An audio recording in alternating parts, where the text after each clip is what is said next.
So what we're talking about here is really emergent properties, right? So properties that emerge from a collection of underlying subunits.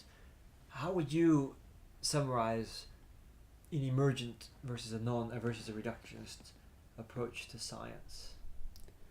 Well, I think it's all to do with looking for these higher order principles, these organizing principles that very often independent of the microscopic nature of the problem.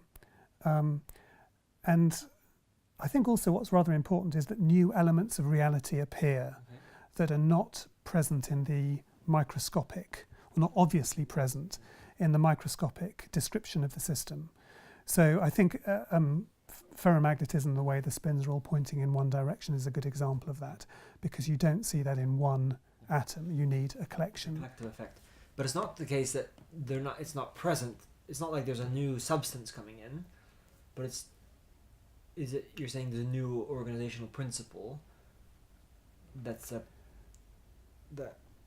that principle is a product of the collective rather than of the individual. That's right. I mean, another example would be the Mexican wave that you see in a crowd. Yeah. Again, one person can't do a Mexican wave, but a crowd can. It's that kind of collective property. Now, in one sense, you could say, well, there's nothing but waving people in the crowd, or there's nothing but atoms and electrons at the basic level. But in fact, you do see this new element of reality which has its own nature.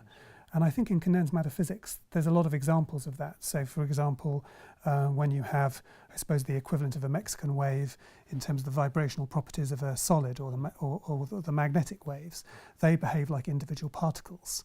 So a phonon involves every atom in the solid all moving collectively, but we describe it by one particle, one particular phonon. And phonons can scatter off each other. And they can scatter off each other. So, in fact, when you deal with phonons in solids, phonon-phonon scattering, you're doing a kind of particle physics, but those underlying particles, each of those are made up of the collective motion of all of the atoms in the system.